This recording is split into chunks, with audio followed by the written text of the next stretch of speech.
Welcome to Small Town Hauntings. My name is Bella, and I'm one of your hosts today. And I am Nancy, and yes, I am your cousin. And the co-host. And the co-host. What an idiot. Yes, and she is also the co-host of Small Town Hauntings. So we decided that we wanted to put this little thing together. It's our very first episode. So we decided that we were going to start with our own little town here in Harrow. So we're going to do a lot of the very first haunting that we're going to talk about is actually at the old mill in Harrow. Ooh. Yeah. The reason we're going to start with this one, and you'll see a lot of the hauntings that we talked about because I'm a psychic medium. I've had different events at different places. Of course, I've been run into the spirits that inhabit that particular space. And they have their own little story that they usually like to tell me about what's happened. Well, of course, because you're the only one they can really talk to. Yeah, so it's kind of surprising because you walk in and sometimes you're like, are you real? Or is it Memorex? Do they look that real?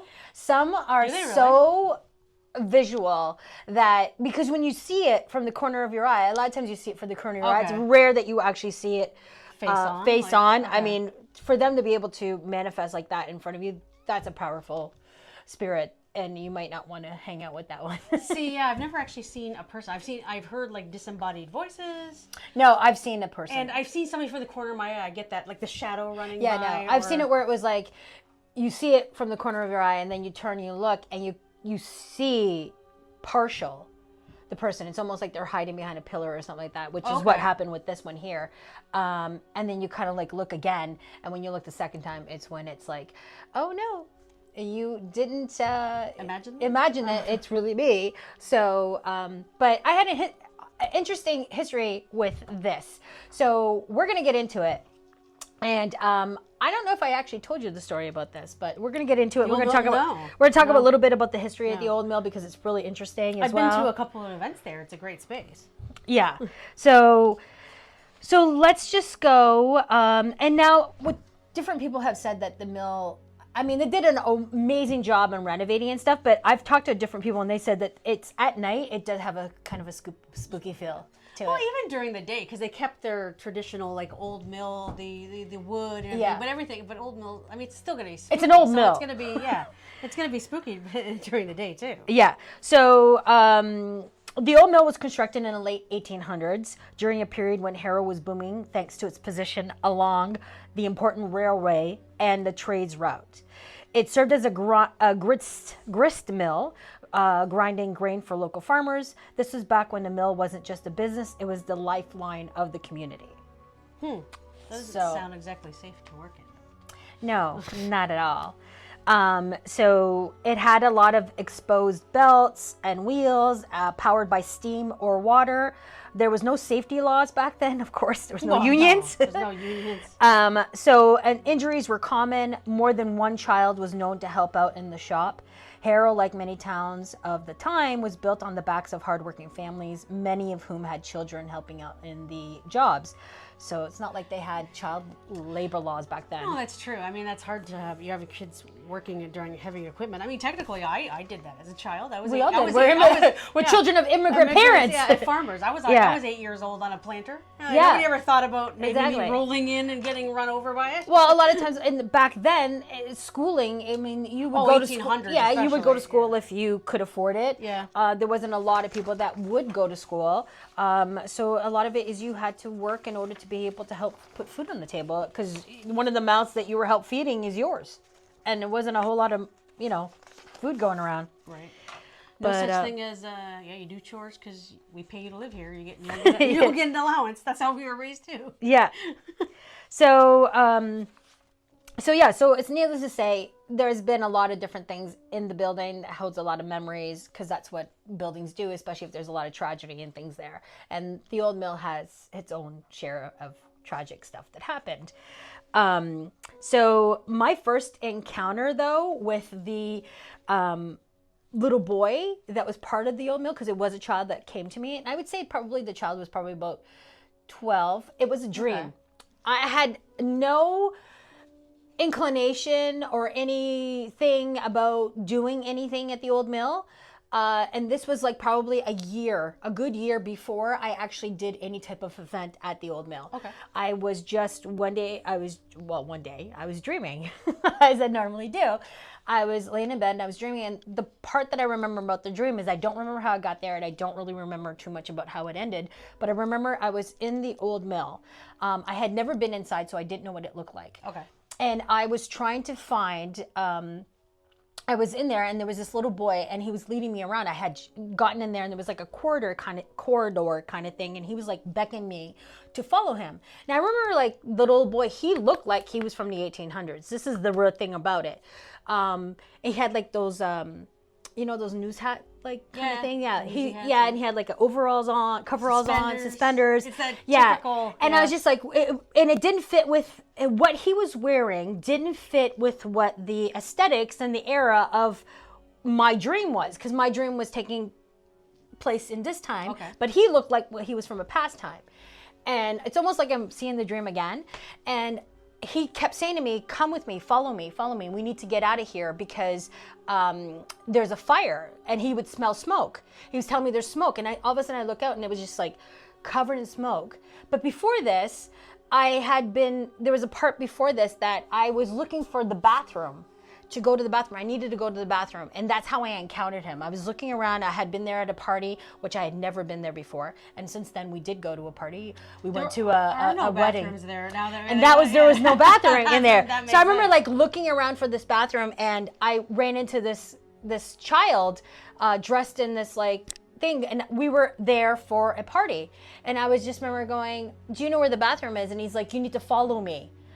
And I said, okay. And I'm thinking he's taking me to my bathroom. And he's like taking me out. And he's like, we need to go. And I said, why do we need to go? And he's like, there's a fire. And I said, there's no fire. And then all of a sudden I look out, and he took me into this other area.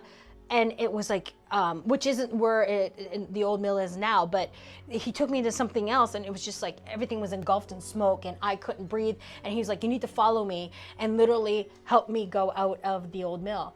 And he took me out of there. This was like a good year before anything happened. And then I met the new owners of the old mill. They had renovated, did a beautiful job with it. Mm-hmm. Jess is the one that I talked to. So I did an event, my very first event. We talked about it, whatever. I went there, and when I walked in, I saw this little boy that was in my dream, and I originally thought, is this a dream again? Right. Like, am I still dreaming, or is this real? Oh, you mean you had a vision of the little boy? Yeah, because the little boy was there. Oh, really? He was there, and I was just like, and I had to take myself back for a minute, because I was just like, if I'm dreaming, this is very realistic, right. More realistic than normal. So I started looking, and I was like, is this real? Is this like, and then he just like kind of disappeared as I was looking at him, and then I could see everybody else kind of coming in, and I was just like, okay, what's this odd? Huh. And I didn't say anything that first time. And then we had an event, like probably a couple weeks later, we had another one there, a month later or something. Yeah. And again, he appeared to me, and this time he appeared a little more solid. And he just kept saying, and then at this time he actually spoke to me, and he's just like, stay safe or something like that. Like, he said something weird that was kind of weird with it. And that time I did mention it to Jess, and she was like, you know what, there was a history or something of a little boy that died there, and that made sense. Where wow. He felt like, and I said to him, like, why can't you leave? And he said he felt trapped, and I said, you're not trapped, you can go. And he was just, kind of like, can you show me the way, kind of thing. And I just, kind of led him through a little bit of a thing, but it was a very vivid thing. It was just kind of weird that I had a premonition about meeting this child before even having anything to do with the old mill. And then I just knew I liked the old mill. There was something about it that I thought, I'm like, you know what, I'm going to do something there. And then it just ended up, boom, things just, synchronicity ended up happening. Right. I ended up having a few events actually there. And then encountering the spirit that actually I dreamt of and had no connection before. A year before. Yeah. So it just kind of. So is he still there now, or did you? He does. Whenever I go in, he doesn't. He's felt, because I've had the conversation with him, he feels a little different. He doesn't feel like I don't get the feeling that he feels like he's trapped anymore. He just now is very curious because he knows me, and he's just curious about the people coming in and out and kind of thing. Okay. So it's kind of changed a little bit, and he knows that he's not trapped there. And he's able to move about wherever he wants. So he kind of like bebops. But that's still like his home base is the.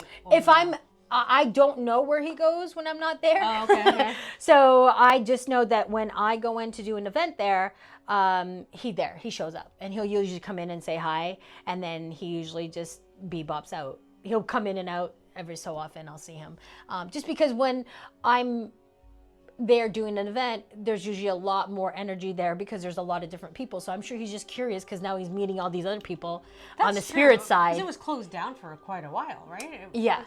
So that must be weird for him. Who are all these people? Yeah, and it's like where are all these people coming in? Yeah. So when I'm doing a group event there, whoever is there, like 30 or 40 people that are there, that's a lot of different energies that are there to talk to people. So he'll pop in and he's just like, blah, blah, blah, blah. Oh, he must see other spirits there too then. Yeah, because that's what it's there. So he's there. So it's almost like I feel him there during the show. And it's almost like he may be one of the ones that kind of guides me. This guy needs to talk to you, or that guy needs to talk to you. That's a question I've always wondered. So when you do an event, right, and there's different spirits that will show up, because I remember the whole 3 Tonys story, which you might come up one of these days. Now, do they ever interact with one another? Oh, it's all the time. They can? Oh, yeah, they can. So really? Yeah. They could be sitting there. Hey, let's play some cards. Yeah. Sit at a table. If they're on the same vibration, if they're vibrationally, energetically very much the same, I've had it where it's like they're with this family, right, who don't know each other, and then there's another one that's a different family, and all of a sudden, because they feel so similar, they've had so many different things that sometimes I'll get confused. Right. And sometimes I have had it where they had the same name. They'll come in together. They technically will just meet up. It's almost like a friendship. It's like, hey, your family's here, my family's here. Hey, why don't we just mingling? Yeah. Why don't we just come in together and light up a cigarette and have a beer and we can have a little chit chat. And that's what they'll do. They'll come in together and then I will essentially give a reading to both people, and I'll say, are you sure you guys didn't know each other in real life? And they're that's just interesting. They're like, no. And I'm like, okay, well, they're coming in together and they're bringing in a message, and some it will be specific to whatever it's going on, but but yeah. So I'm like, okay, well, they're gonna go off together. So some will go bowling. They'll say we're gonna go bowling. Bowling. Yeah, bowling with the angels, I guess. With each other. That's just so interesting. I want to see if they actually become friends in the afterlife after the fact. Hey, I met you last month. I don't know. I'm sure they do. They're all very friendly up there or wherever they're at on the other side. So I don't know. I can't really say. I'm limited. I'm on a need to know basis with the information. So, but that's pretty much my experience with the old mill. I mean, you've been there. We went there for a wedding. We went there for one event, yeah. Yeah. I mean, there's so many people there, and you're busy, let's face it, you're busy eating, mingling, so you don't necessarily pick up on anything because there's just so many people around. At least myself. Yeah, it's different. I've been there. And everybody's laughing and it's loud and yeah. I've been there where it wasn't. It was a different. I've been there where it's quiet because I have been in there before, and I've never been there where it's quiet. Yeah, I've been there where it was. We've had different. I went and I had pictures taken there, so it's been quiet there, and you can feel. You can feel some of the energy there. You can feel some of the sadness that's there. Yeah. Well, I guess it was a mill, right? So people did die there. So there's people that died there and then injured. Yeah, you can feel sometimes, the tiredness that's there, because if you're there, you're working because you get this Oh, because they're always in that mindset. Yeah, you're feeling. Yeah, you're depressed and everything else. So it all depends on what you're opening yourself to. So could you imagine not being able to shut that off? Even in the afterlife, the idea of I gotta work, I gotta go, I gotta move. Like, some of it is not necessarily the spirit itself. Some of it is just the energy. The energy is the land of ingrained into the walls, because that's what it is. And I'm sure now that in every generation, so now that it's got a new different vibe to it, because now they do weddings and they do parties and stuff there, it's going to have a different vibe. Eventually that energy is going to dissipate, and they're going to be bringing in a different energy. So the next phase of it may be a party energy that's there, right? A happy energy. That makes sense. So and the more they start to do it, that's the more that the walls will start to get. So but yeah, so memories start to kind of soften, and it'll soften, it'll change. I mean, it'll always be that they'll have different layers of it, right? I have yet to go into the basement. The basement for me is probably the one. It has a basement. It has a basement. I know it has the upstairs. Yeah, I've been to the upstairs. The upstairs is it's got an okay vibe up there. It's different. It's a basement, or is it more of a crawl space? It's no, there's a basement. There's a basement. It's not finished, so that's why the people don't go there. I think they just use it for space and stuff, like for storage and stuff. But there is a basement. From what I've felt, it's different vibe there. So I haven't gone down there. I wonder what they used to use the basement for when it was the mill. Like, I don't know. That space. I don't know. To have a darker vibe. It would be, well, that's the vibe that I get. It's a heavier energy down there. So I don't know. Maybe because the events happen on the top floor, so that it hasn't. I don't know what they through did. The bottom. I don't know. I don't know what was the main floor. What was used for? I don't know what the base. I mean, maybe there was a few more deaths were done on the bottom floor. I guess it depends on what machinery was down. Yeah, maybe. I've always had a reluctance to go downstairs, so I haven't been down there to explore it yet. So I mean, maybe we'll go. You probably should. Well, maybe we will go. There you go. And so that way we can explore it. Just don't bring anything home. So we're going to close this off with our final thoughts is, the old mill in Harrow holds more than bricks and beams. It holds memories, it holds grief, and it holds a little boy still waiting for someone to follow him home. Aww. So thank you. This is sad that I want to take like a little ghost boy home. Do not come home with me. You're more than welcome to. I know, it's all right.